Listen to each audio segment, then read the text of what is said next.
North Korean spies infiltrated South Korea to threaten people who had fled the Hermit Kingdom, South Korea's unification minister said Tuesday, raising questions about how well the U.S. ally can protect those seeking sanctuary.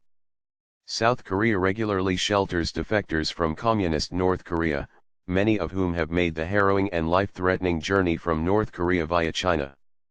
Over 25,000 North Koreans have defected to South Korea since the Korean peninsula split at the end of the Korean War in 1953.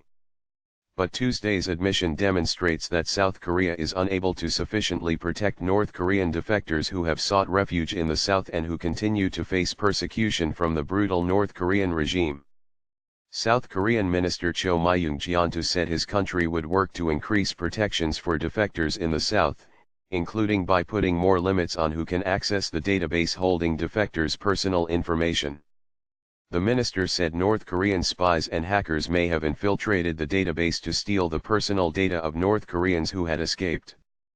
But protecting North Koreans could be difficult because they have a hard time blending into South Korean society, experts say.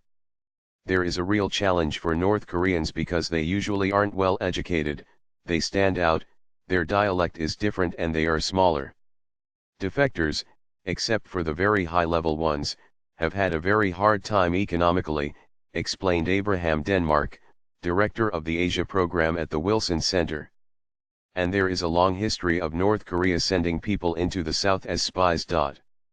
Despite the dangers in South Korea, North Koreans who have made it south are luckier than many who get stuck in China on their way. This summer, at least 70 North Korean defectors were intercepted in China, held in detention centers and eventually deported back to North Korea. Human rights experts criticize China for repatriating North Korean defectors, but Beijing continues to abide by a 1986 treaty with Pyongyang that includes a repatriation agreement. North Korea has reportedly told defectors that they will not face punishment if they return home, and has sent spies into China and South Korea to convince defectors to return, anonymous sources told Radio Free Asia. North Korean security officials are also visiting defector families and applying pressure to make them talk the defectors into returning home, the source said. A smaller number of people have also fled to North Korea from South Korea since the 1950s, including 6 men and a woman who were held in a detention center for over a year after appearing in North Korea in 2012. The men were eventually repatriated to South Korea, while the woman died in North Korean custody.